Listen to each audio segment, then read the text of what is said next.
Honestly, guys, that's the most disappointing answer possible, and I'm going to put you on the spot because I think you're full of shit.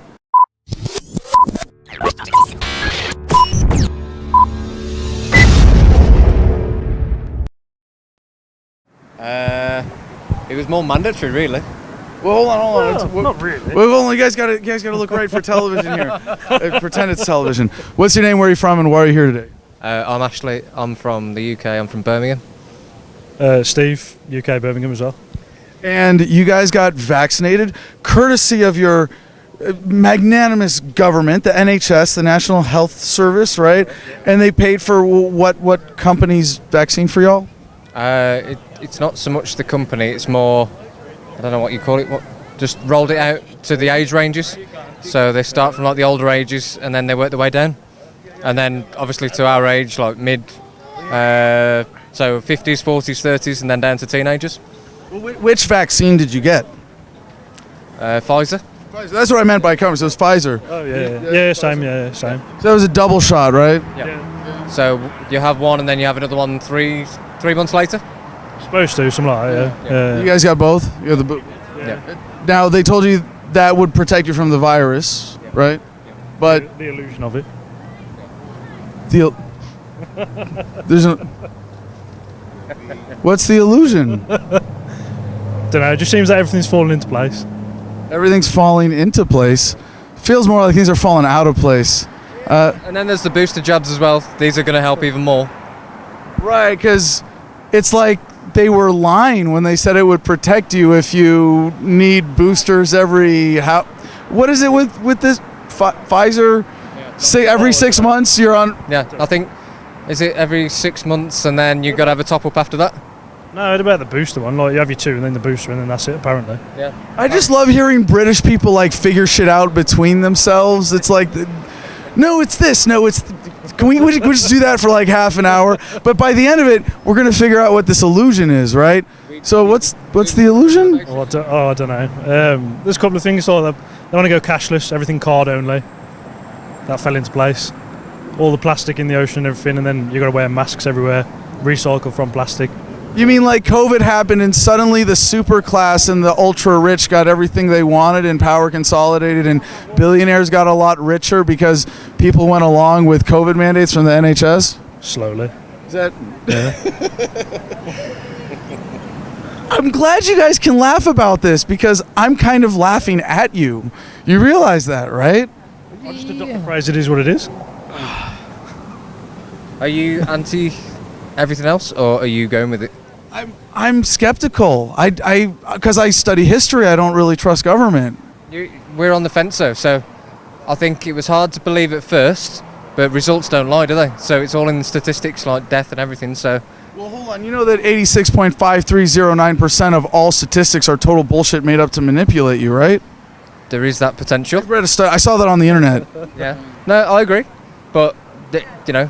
Well, what's the source? So you say the statistics don't lie, but what's the source of the statistics? The news back home, but that could be scaremongery. We don't know. So, and the news, the mainstream media, they never lie. Like, they told the truth about 9/11 and the global war on terror. And, I mean, the British forces involved in the global war on terror was all on the up and up. And Afghanistan was a massive success. And we stopped terrorism because the government told the truth about all of that, right? And so we learned that we can trust them forever, especially with our health. That's a different kind of worms, though, isn't it?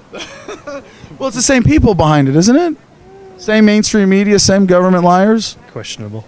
It's very questionable. So questionable, I don't think I would let them, like, Get in your head. or inject something in my body.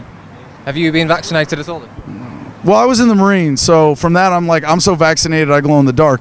But that's a different story. But do you think that, like, your government over there, because like in the United States, every time the American people have taken a leap of faith and trusted government, a lot of people have died. Yeah. Gulf of Tonkin, Vietnam, 9/11 connections with weapons of mass destruction and the global war on terror, H1N1, like the Tuskegee experiments, going back to Spanish flu policy. You could see, this isn't even a great survey of all the democide, and I'm pretty sure the British Empire has been killing people unjustly longer than the American Empire. Is that Is that fair to say from your study of history? Don't say it's far from the truth. All right. So again, I put you guys on the spot, and I got you laughing at yourself for examining like why you went along with this stuff, right? Yeah. But there's something I can tell. I can hear some gears turning, right? Like they're in your head.